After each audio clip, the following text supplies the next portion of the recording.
Hello, everyone. Happy 2016, and welcome to another year. I'm so excited of the Inspire View series.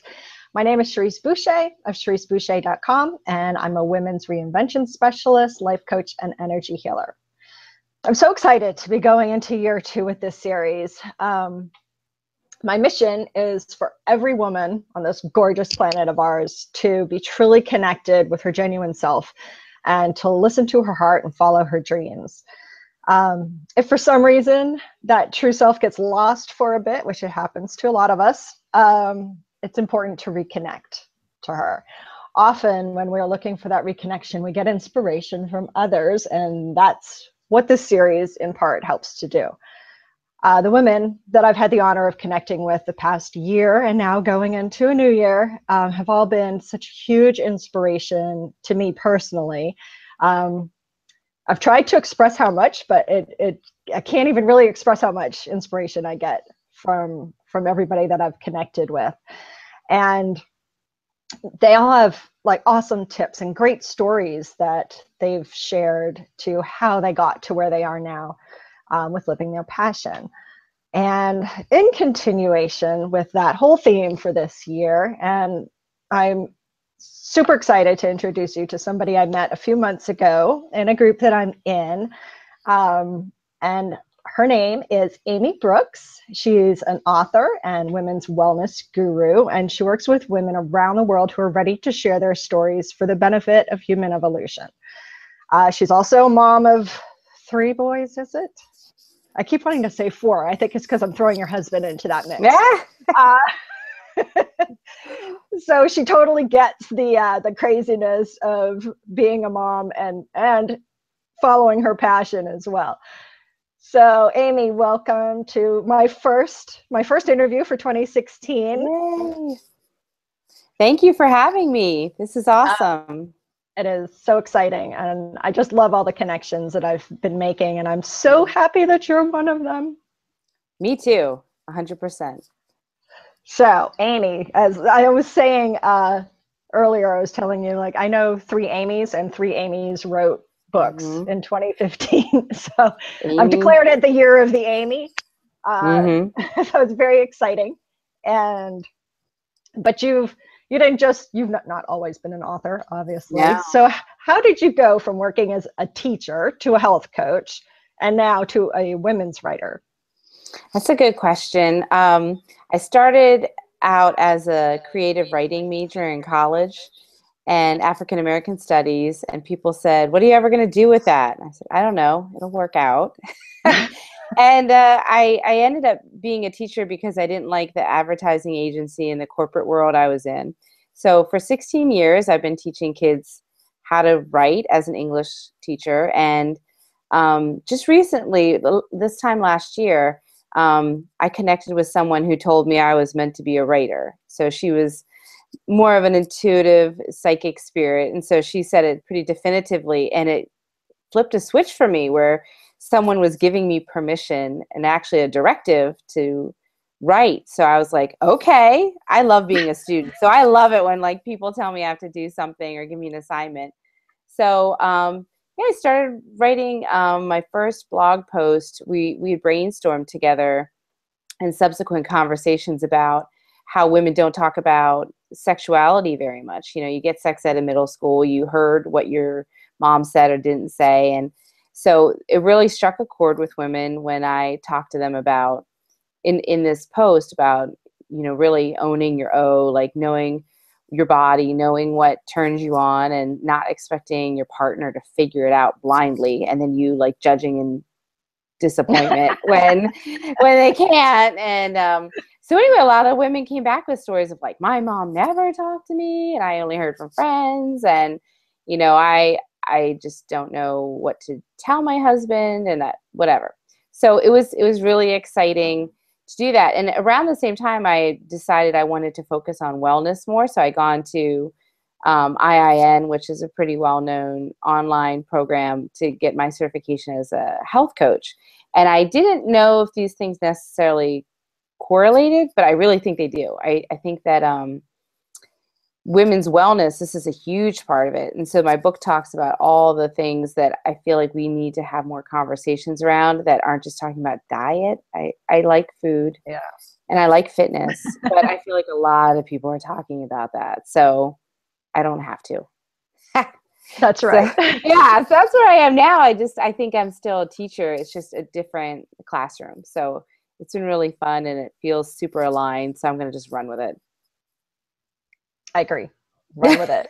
And I agree too that sometimes, like I was sharing a little bit about a reading that I recently had with you, and it's true. Like things are kind of there, like sitting in the back of your head for a while. But then if somebody else tells you, "Hey, you should be doing this," and you're like, "Huh, okay," and it kind of sets that. You're like, alrighty then, I'm going to go with it because somebody else told me to.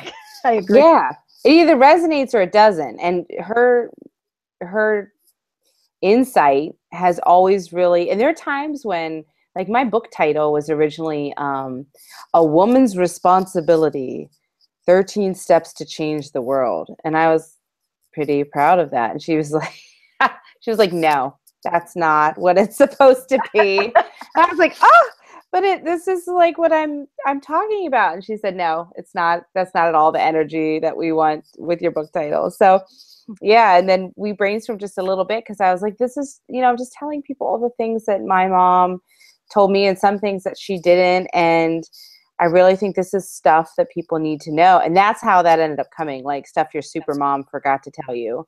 Because I definitely believe in the superpowers we all have. I think we just push them down. We forget about them. And in the preface, I talk about how these are the things that your mother either told you or didn't, or you forgot. Right.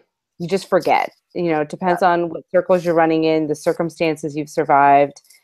Sometimes you need a reminder, like you said, that will resonate with you at your core.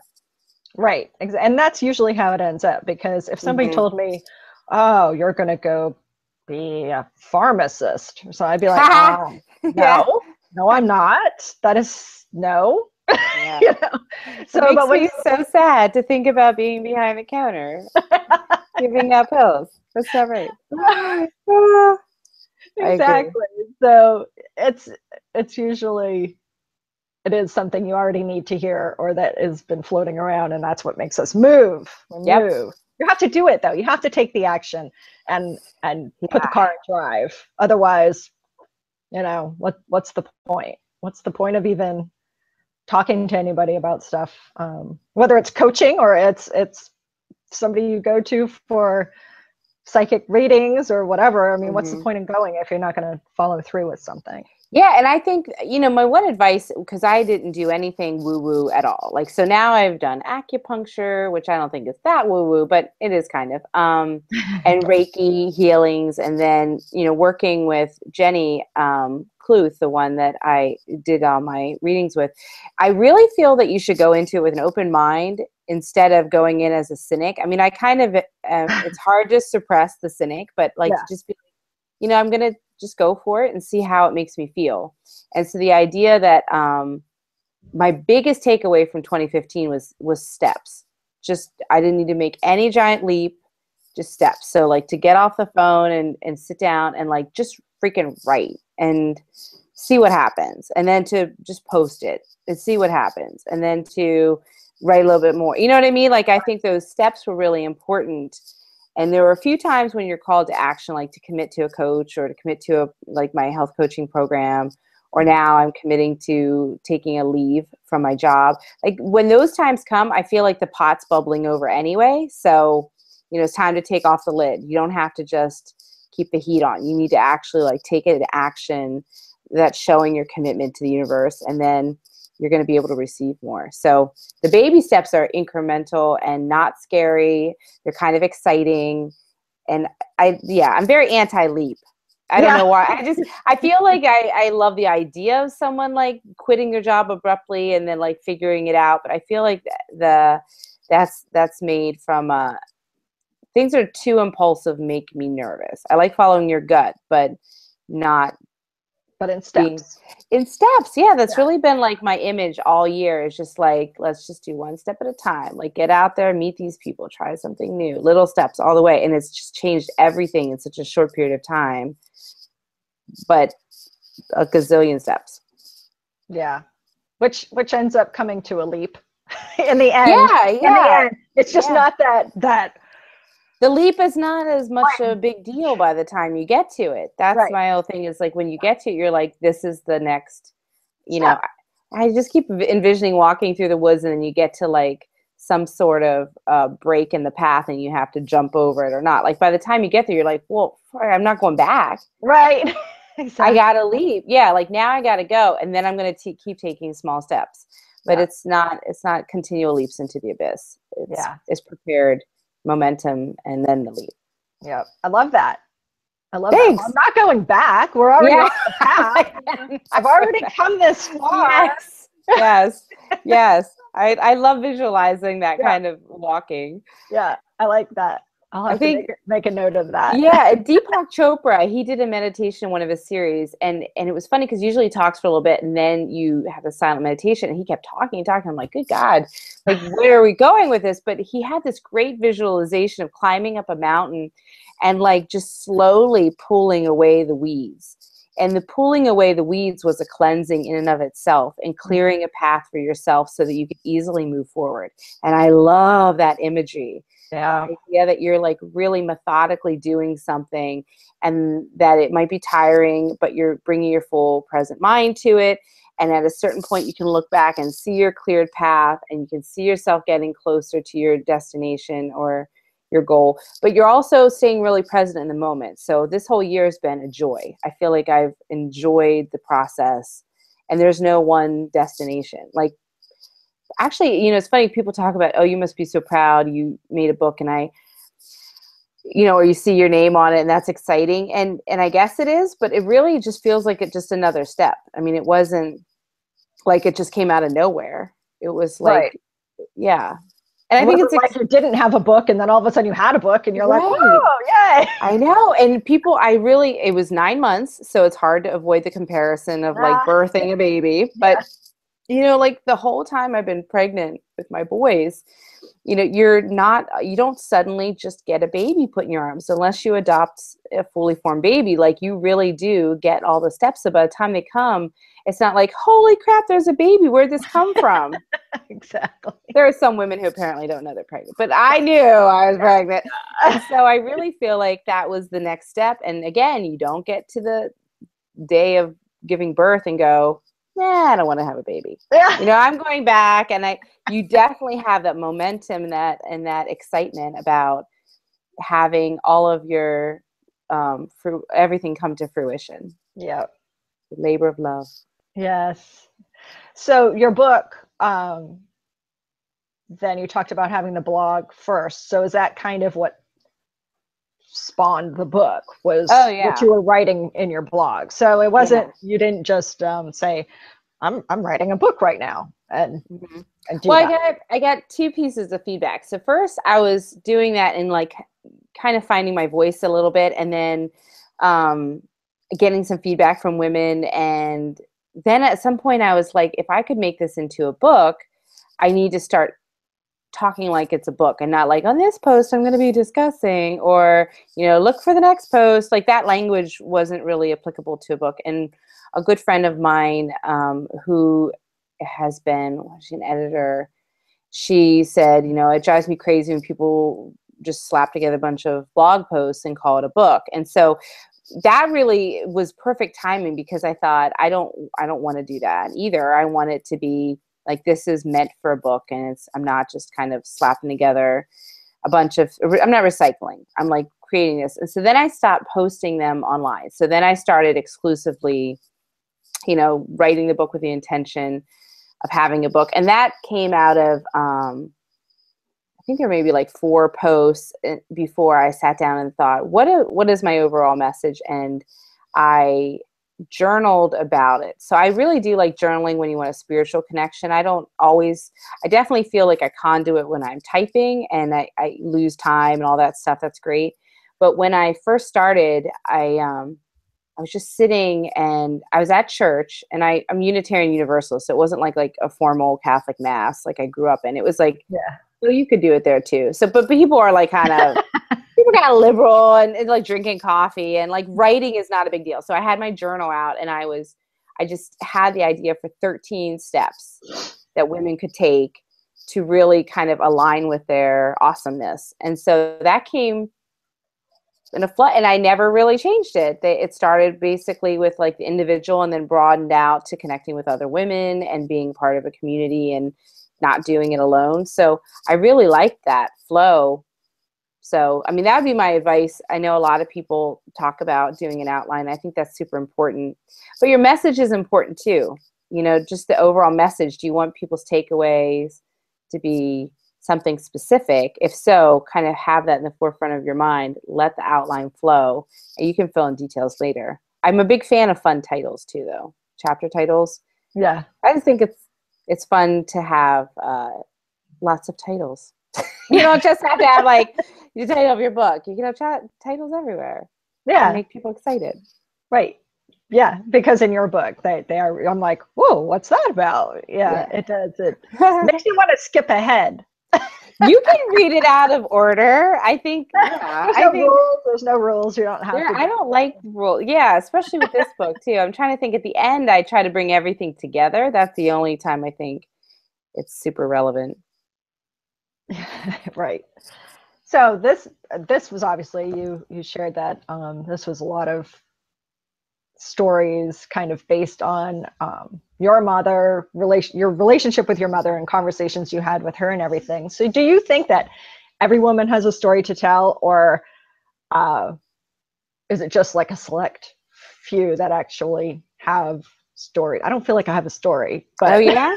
So that's funny. I think every woman has a story to tell, but I think there's always that moment when you feel like you see a need for it, and then that story kind of presents itself, because we give each other advice all the time, and we relate our experiences to others. So I was working with some women who were talking about a business book, and they wanted to use some personal anecdotes, and they didn't know how. And so I had heard Brene Brown talk about, she was having trouble typing it. So she just started recording conversations with friends.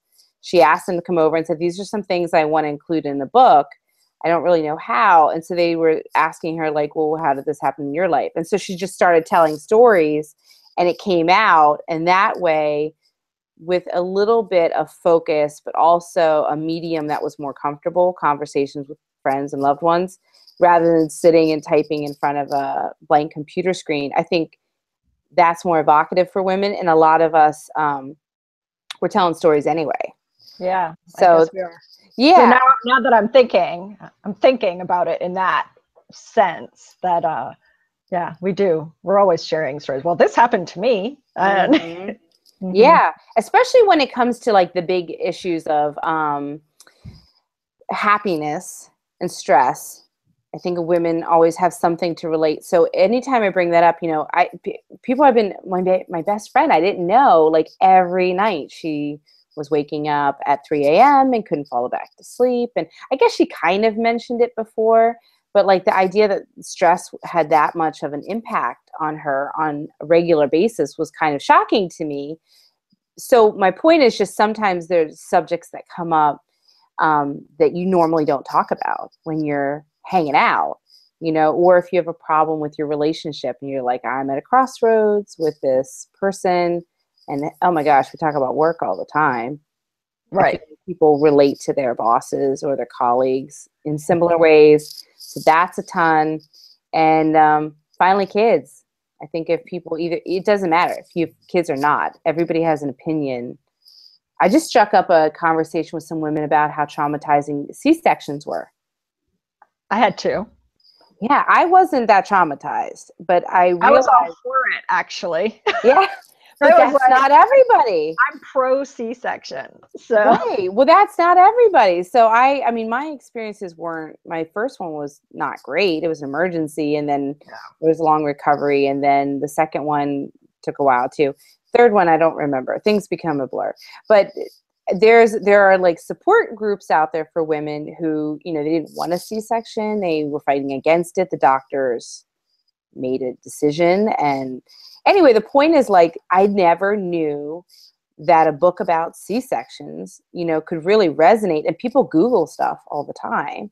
Right. So you Google, you know, the idea of, you know, I'm trying to think of a title. Shut up, Amy. Like, I'm trying, you know, like the idea of like trauma by C-section, or like right. heartbroken by my baby's birth, you know, something like that, where people would read it after they had a C-section and really find some comfort in the steps that people take to heal, and to not feel like their baby's birth was out of their control or unpleasant, or, you know, they always envisioned pushing the baby out, and then it was an operating table. I know. And so I really had to hear them, because it was two women and myself, and the two of them were relating stories of either their story or other women they knew, and how they had support groups for that.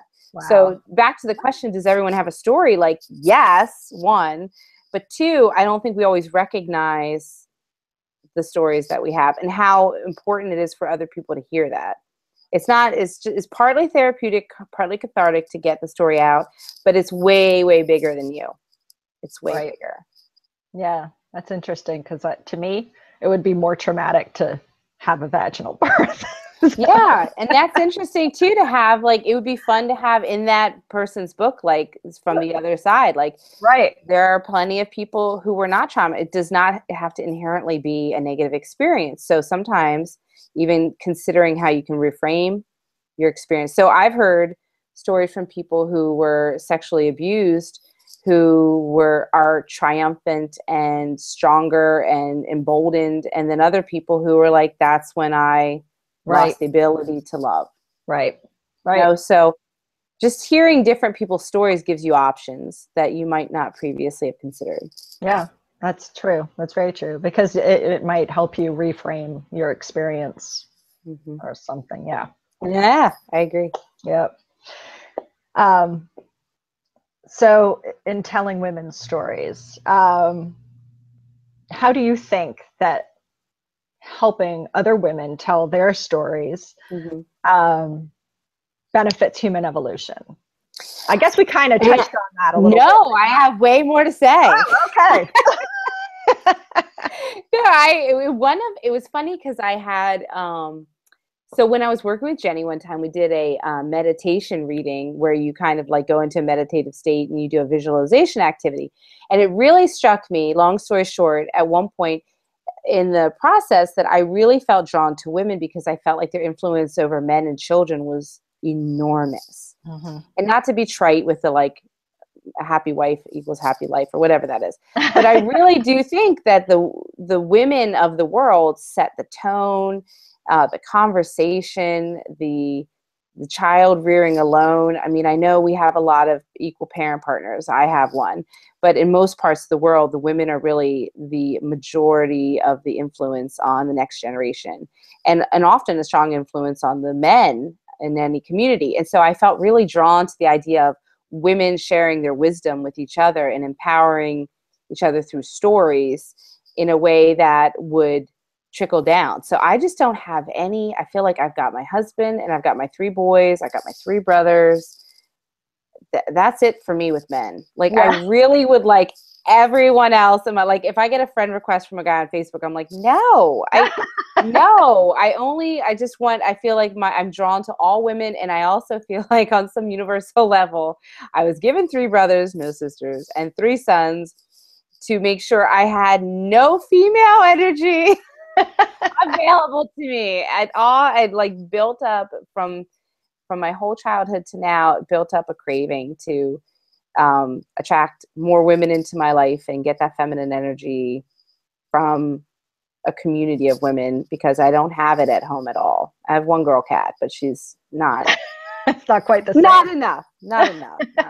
So yeah, I think that human evolution is, I think we are coming to an age where people are getting more aligned with their purpose. And so we talk about humans being spirits on earth, instead of it being a human experience, it's a spiritual experience. And more than ever, we're connecting on a global scale. And yes, Candy Crush is distracting, but the internet and our phones, smartphones specifically, are maximizing human connections in a way we never could have done. I think, 20 years ago? I don't want to exaggerate, even 10 years ago? Yeah. Shit, I think even 5 years ago. I feel like it's on high, like warp speed. Yeah. Smartphones and Facebook. And so, yeah, I think the time is right if we're using it for the right, I don't want to say right, if we're using it to share our wisdom, confirm our gut instincts, and catapulting each other to live bigger, I think is pretty awesome. It's really important to be using our technology in all the ways possible. So God bless if you want to play Candy Crush, but if you want to connect, and I think I've changed my focus on Facebook too, from just posting pictures, and that's important to see your lives. But as far as human evolution goes, I feel like I'm making some really interesting connections with people all over the world I never would have known. Right. I don't know how I would have known them. Exactly. Yeah. At all. And now we're like traveling to see each other, or we're Skyping, or we're healing each other. So I have EFT healing from Australia. Like that's for my son, not even for me. It's pretty awesome. Yeah.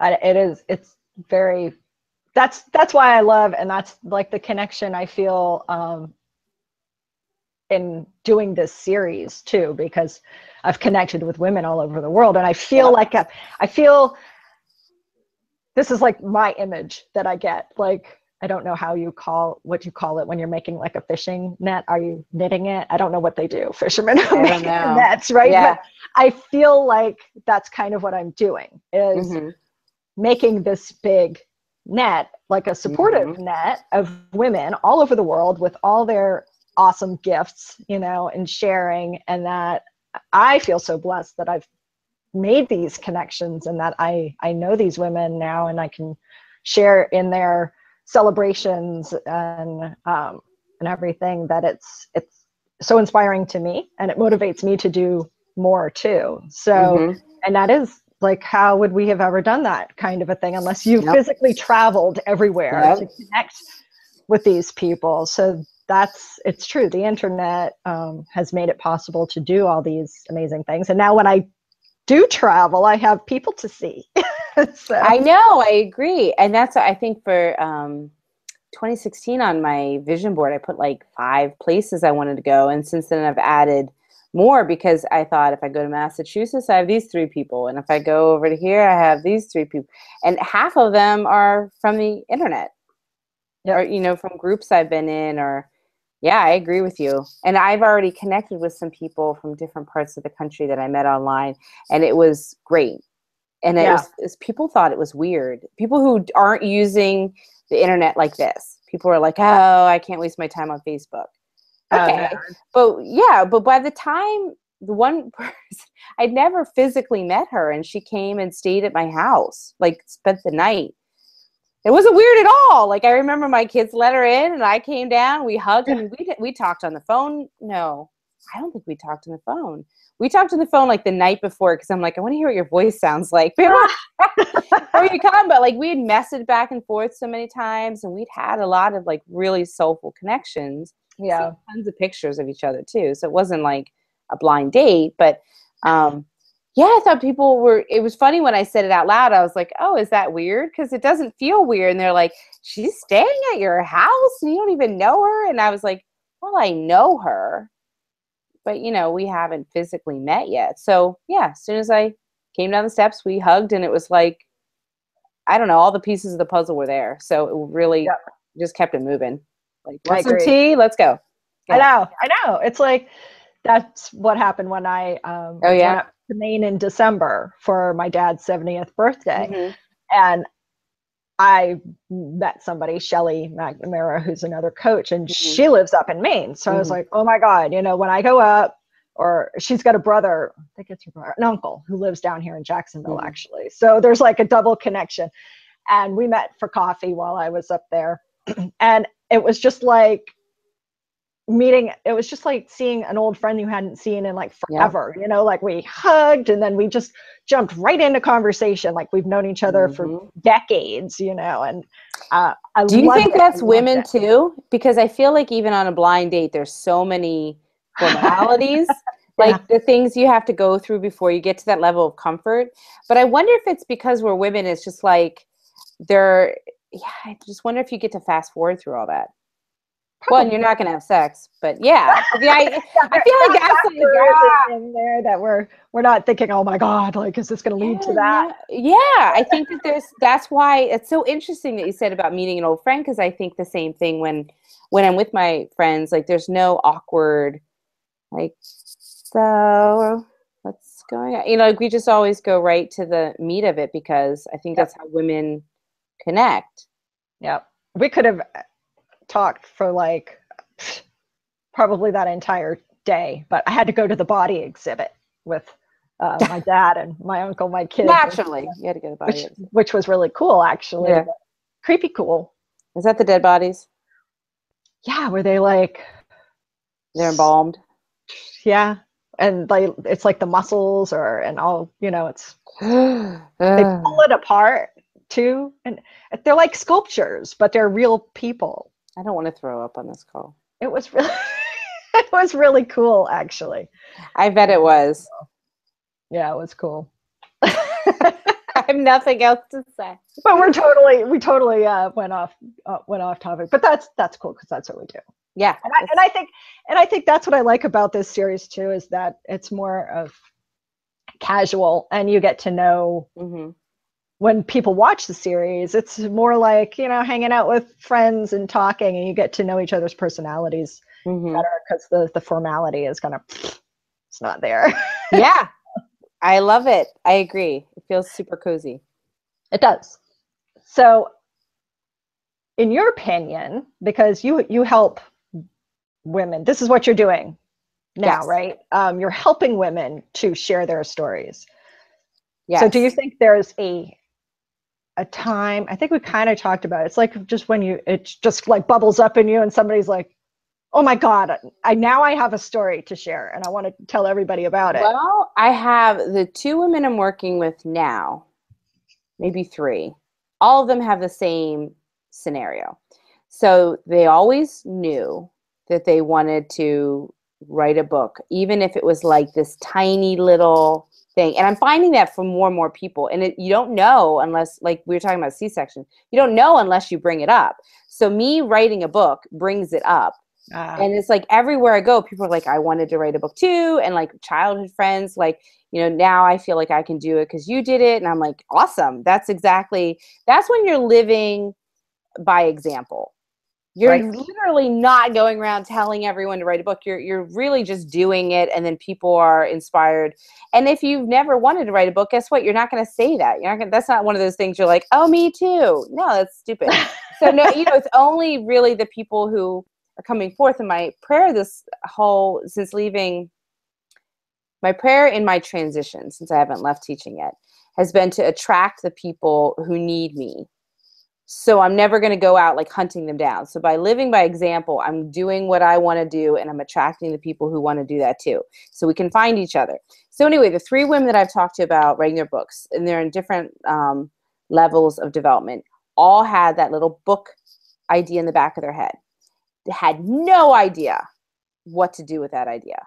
Kind of like the idea of writing it was a non-starter for them. Right. Like, I can't do that. Right. So I had said in front of some people, my dream would be to ghostwrite books for women. The next day, this woman comes up to me, and I had mentioned that I had written a book when we were introducing ourselves, like in a group of women, and I only knew one person. And so she runs up to me and says, oh my gosh, I've always wanted to write, I've always wanted to have a book. I don't feel like she said write a book. And I was like, oh, that's great. And she said, would you consider ghostwriting my book for me? And I was like, what? And the person I had said that to the day before, literally like walked behind her and goes, girl, you put it out in the universe. And like kept on walking. I was like, how amazing is that to also have a witness? Because you know, when you're always like, oh my gosh, yesterday I just said this, but like to have her bear witness like to both things was really funny. I think the universe is funny. At least my version of it is, where it's like funny stuff just happens all the time. So she's like totally called me to the carpet and was like, how much is it? When could we get started? And I was not prepared, but she was so aggressive that we ended up kind of like making the whole contract just there, like in someone's kitchen. And I was like, so, but the other thing is all of them have this feeling like before they die, like this is one of the things she kept saying, like, I need to hold it in my hands. Like this is something. And again, we were talking about living on purpose. Like when you have that inner voice saying like, this is something that you need to share, it's more than just about you. I think there's like that push. And then there is some healing that's going to be coming from it. So in the beginning, she kept saying like, oh, you know, she's had a horrible childhood, like just so much abuse, sexual, physical, emotional, mental, everything. So much abuse, so much, you know, abandonment and parental drug use, etc. All this like really negative stuff. And she's like one of the most positive people I ever met. But what was interesting to me was she was so kind of, what's the word? I don't know if I'd say flippant, but she was kind of cavalier about like, oh, you know, it doesn't bother me. I can talk about it with anybody. And, you know, and I think I kind of warned her, like, once we go into this, and this is where my health coaching, I think, helped me a lot, and like how to really listen and ask follow-up questions and reframe things in a healing way, so that she wasn't just kind of like flapping in the wind. But I said, when we revisit this, you're going to probably have an emotional response. She's like, oh, I don't know. And telling me about it, she could tell you all day. But once I started sending her chapters that I was writing, she was just bawling. Like she just really, I think, hearing it and then reading it was really powerful. And so that's the part, I think, where women have this nugget. And the other woman I talked to was like, I don't know. I don't think this would be interesting. I don't think anyone would want to read this. I don't know. But she had the voice. And so I wrote back to her, like, that's not your problem. Like, that's why you pay me. That's why you hire me. That's my problem to figure out. All you have to do is share. So if you share your story, you'll be able to have healing. You'll be able to have that physical manifestation of your lessons, your wisdom to give to your, all of them have daughters, all the women I've been working with, to give to your daughters, to share with other women. And all of them, it's very much aligned to with their entrepreneurial pursuits. So, you know, I'm also like encouraging them, like from a practical standpoint, like this can be a tax write-off if this is one of your business expenses for, you know, building your clientele or supporting your employees or whatever. And so I think that's important too. I mean, we don't have to just make this like this esoteric pipe dream or fun stuff. Although when I was writing my book, I definitely framed it like at some point, I didn't spend a ton of money because I did everything on my own. I didn't do everything on my own, but when I had to spend money on it, I told myself, people have hobbies and like spend thousands of dollars, you know, like to do triathlons and buy bikes and buy all the like the skin tight clothing and stuff and the helmet. You know what I mean? Like people have hobbies and they're not like making money off of them. Exactly. You know what I mean? Because they're living their purpose and that's something they feel called to do.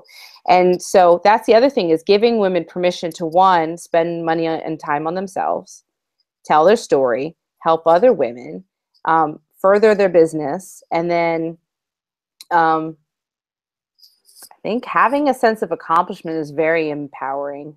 You know, having follow through with something that was nagging you is going to, first off, make that nagging go away. And second, empower you to do anything your voice encourages you to do, because you already did. It's easy. Right. Right. You see the results of what happens when you follow through. Mm-hmm. And it feels good. Doesn't ever feel bad. I accomplished something. I feel amazing. Yeah.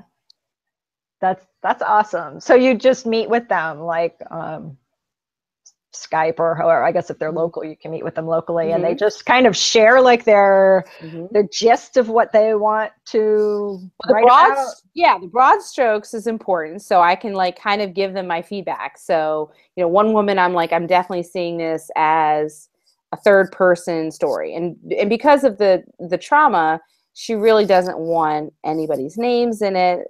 There's still, fear around the people who are still alive who did Right. that to her.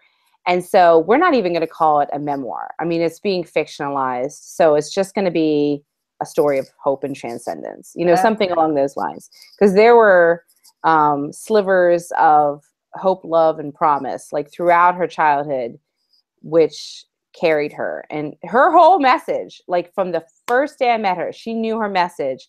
My message is women do not need to be defined by their past. That's it. Like, so every time I'm writing, it's like we're establishing what her past is and infusing it with the hope. And then the proof is in her current state. Right. The other woman, she went through a challenging situation with her family, and the guilt and expectations and communication, and like really she wasn't standing in her own strength. So that's what her message is that she really finally stood in her own strength and like knew who she was by being tested in so many different ways. And so her story is a memoir, and I think hers is going to be first person. And I don't know that she wants to change any names. We haven't decided that yet. But I think that when people give me the overview, then I can kind of visualize like, okay, this is going to be probably a nice chapter book, or this is going to be nonfiction, like business book. Mine was very conversational, don't you think? Yeah. Mm-hmm. Yeah, and I wanted it to be kind of casual, not like a formal, I can't think, business book. I don't know. I just didn't want it to be So it's like, not a textbook. no. Well, I mean, when the chapters are like blow some shit up, I mean, that's not super professional. Your stress ain't cute. That's not even proper English. So I did that on purpose. I knew I was breaking the rules. Yeah, I love your books. And well, I love the titles of the chapters too, because they're so intriguing. Good. That's the word I was just thinking. I was like, I want people to wonder what it's about without being too obvious. Like in this chapter, we're going to talk about masturbation. Ew. No. Own your O. It's a little bit more sophisticated. I don't know. Sophisticated. That's so mysterious. Intriguing. Yeah. Not so on. I have a little question. Okay. Because now you are taking another step toward really living what you're passionate about by ending one part of your career to move forward with something that obviously lights you up like a shit ton. So how do you think it's affecting your life personally? Because I find it really affects your life on a very personal level when you're following something that your heart is leading you to and that you're passionate about. Well, two things. One, I think the steps help everybody. So me taking steps helps everyone around me adjust. Right. So, it's funny because even my mom just texted me before we got on. She's like, "Oh, I'm happy for you. I hope everything works out with your new career." And so I think that was really cool that she said that, but I also thought she's been hearing me talk about this kind of stuff for a year. So she's probably like definitely feeling like things are coming to fruition and it's not a surprise. So that's one thing I think, and my husband and my friends. So the one thing I did, I met with one woman one time and we did an interesting exercise where she asked me to look into my future and kind of talk to myself sort of thing. It was a longer version of that. But she said, you're going to ask yourself for one piece of advice and you're going to listen to what that is. And then she's quiet. And immediately my advice was stay close to your husband. Because I feel like it's really easy, even this weekend, like last night I was out till 11. Today I'm going to be going to 2 different things. Tomorrow from 9 to 5. Like, he took off the whole weekend. Normally he works to be with our kids. And so I really, really, when I come home, it's not like, oh, let me jump online. Oh, let me go work on this until I pass out and I sleep in my office or something. No, I don't think that's important. I like go jump on him and I kiss him and I talk to him and I like really try to show my gratitude. But I think that connection gets severed a lot of times when people are passionate about something and they get really into their new circle. Right. And you become immersed in it. And then the people, like today, I'm getting together with my best friend I haven't seen in like a month or two. And definitely not alone. Like, we've done some social things where we couldn't really, really talk. Yeah. Like we're in mixed company. So I am so anxious to reconnect with her because I feel like a lot has changed and it makes me feel nervous that you can grow apart. So personally, that's there. And then even at work, I feel like all the people I work with, at one point I was like, well, thinking about leaving. They're like, we know, we've been waiting. Why are you still here? And it's funny, somebody said to me yesterday, she's like, I'm so excited for you to leave. I was like, oh, she goes, no, I'm going to miss you terribly. She's like, but if you do it, it means we all can do it. It means that you can make a decision that will make you happy and actually do it. And I was like, oh, and that made me feel like someone's pushing me. You know what I mean? Like lovingly pushing me out the door, like, go get him, girlfriend, like slap on the ass. You know, like, Exactly. I loved it. And it was, and you don't know, you assume that people might be jealous, resentful, whatever, but even my principals, like one came by and she's like, I really feel like you're pursuing your passion and that's so exciting. Yeah. I'm like, I'm abandoning you mid-year. As a teacher, that's like a sin. It is. I mean, it's like such a, but it's, anyway, so the answer to your question, handling it personally, I think the steps, especially when you're transparent and you're sharing your excitement, people can get excited along with you. And it's an evolution, back to that word. It's like a really natural process. Yeah. And it excites everybody else. And then you get more support. Yes. I didn't expect that though. Yeah. That's all been new. I didn't write the book to inspire other people to write books. I was writing the book to inspire women by the content. Does that make sense? Yeah. Right. Yeah. But it's branched, and now it's branched off.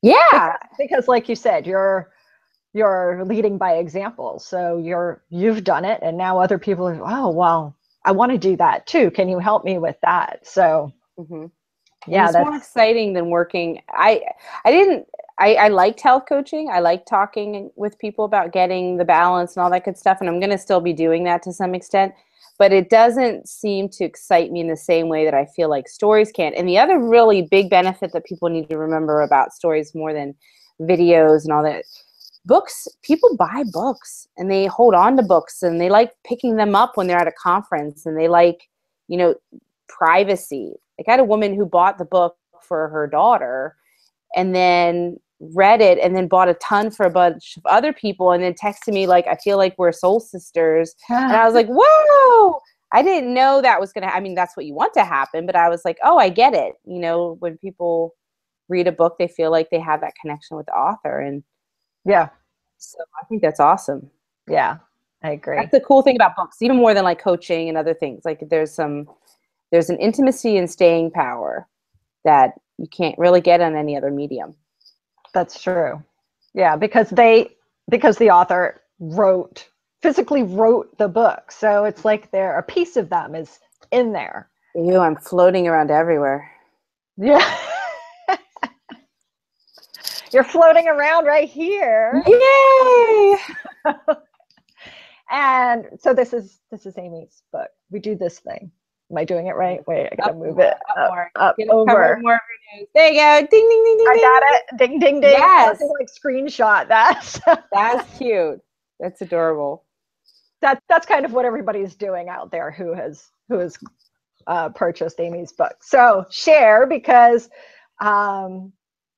you have a gift that you're giving to everybody who watches this, and so share that, because I can't remember what the link was. It will be on my website too, under or with all Amy's bio, and a link to this, to purchasing this book, will be there as well, as the link to the free chapter.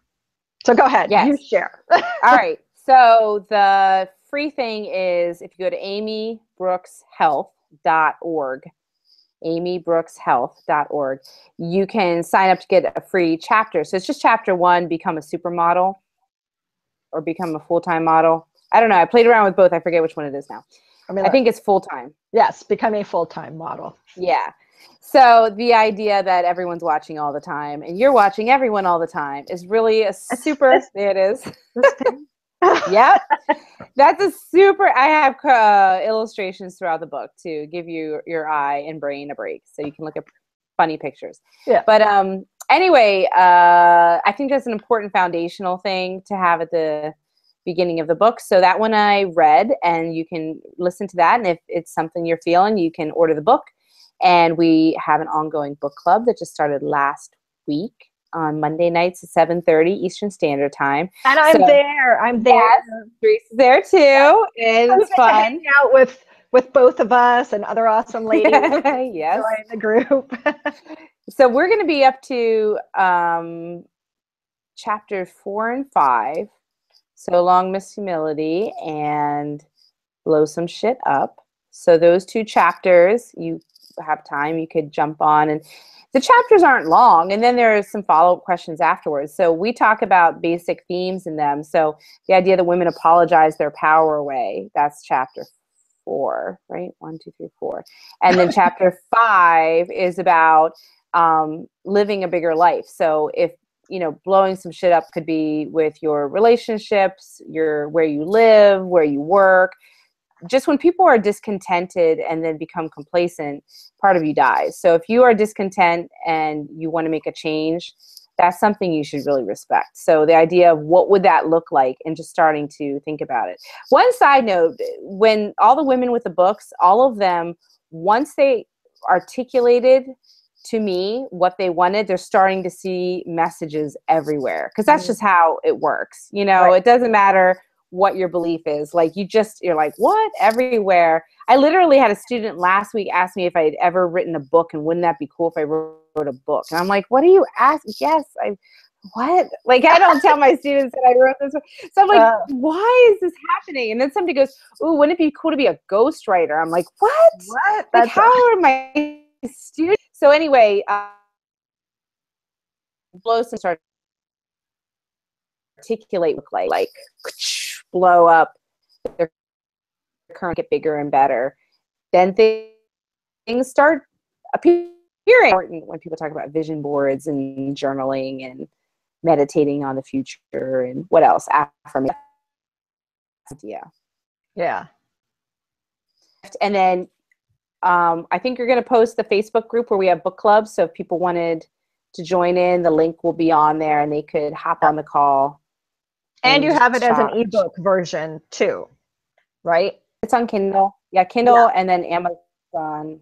So nobody thinks that, I'm not going to get it. I'm not going to get the book in time because they can get the Kindle version. Instant. But I'm a paper. I have to have the physical. Me too. The Kindle, I forget, even though it's on my phone. People love it though, so God bless. They do. So it's nice to have both options, so nobody feels left behind. They can jump right in. And we're also going to be doing a little workshop, but we're going to nail down the details on that. So everybody keep your eye out on Facebook.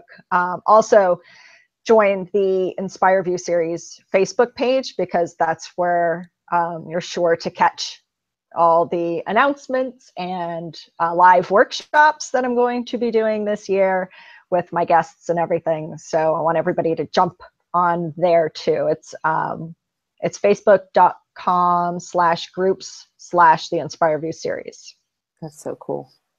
Yeah, it's so exciting. Live stuff is fun. I know.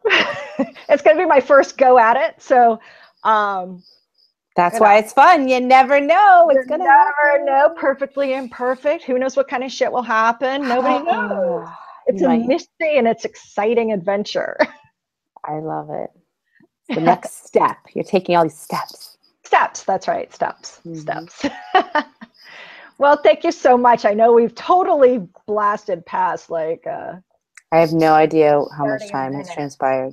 But I really honestly suck at the 30-minute goal that I have. Because everybody's stories and everything they share is so good that I don't want to like truncate it. So we just keep going.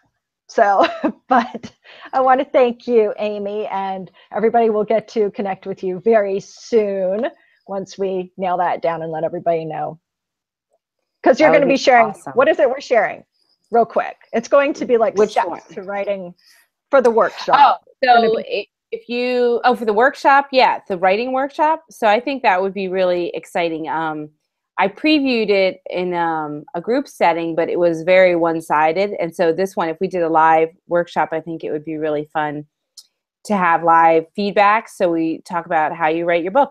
So what steps you need to take to really launch your idea. And, you know, if nothing happens, you have an exercise in writing, which if I could kindly remind you from K to 12 in college, possibly, you did a lot of writing. Like you practiced it on a regular basis and it made your brain work better. So if nothing else, if we do this writing exercise together, I think it'll make your brain work better. So it'll be awesome. Yay. I'll be your English teacher for the day. Your writing guru. That's awesome. Well, I'm excited for it. So now that we put that out there publicly, it's definitely happening. It's not just I think you have to do some writing too, Chica. Well, yeah, I do. It's going to be so much fun. It will be. It will be. It'll be like I'm a freaking genius. I didn't even know. Ah, I know. I'll be patting myself on the back. Good stuff. Awesome, Amy. Thank you so much for joining me today. And we'll be connecting again very soon. Oh, I think you froze. Well, bye.